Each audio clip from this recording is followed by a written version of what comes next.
Yes, ready, start.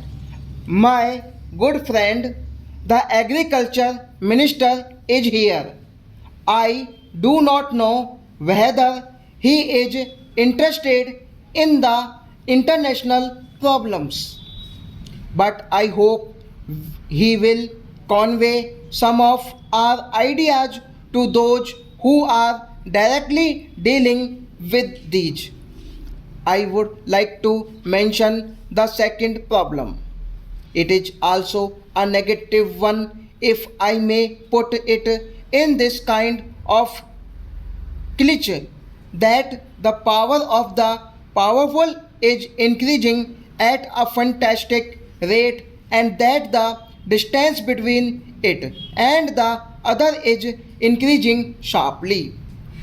We have seen the experience of the UNIDO conference, which is taking place these days, how difficult it is for the international community to work towards a new international economic order, because the powerful do not find it in their interest to agree to a new international economic order which would be more just, and that makes it necessary for us precisely for that reason to concrete forces with all other similarly situated countries to work for a new international economic order. But the third factor which I will mention, and which is a positive factor, is that the power of the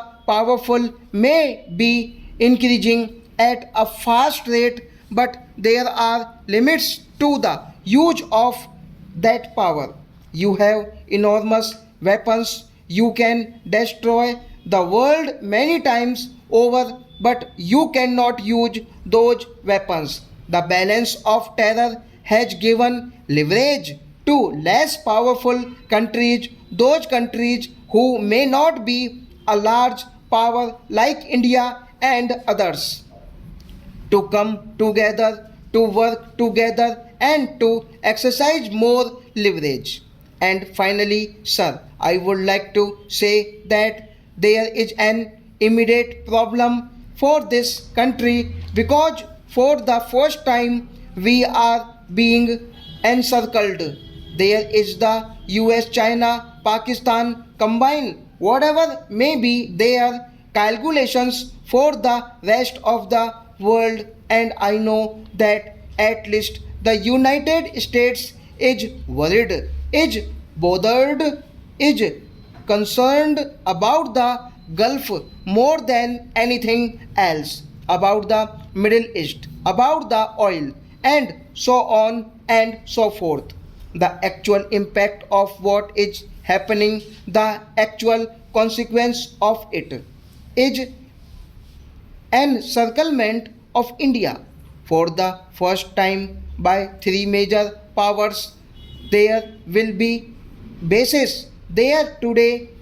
We read in the newspapers that the minister is going to meet the special assistant to the US president, who himself is going to Pakistan. Now, this is an ominous development for which we must find suitable responses.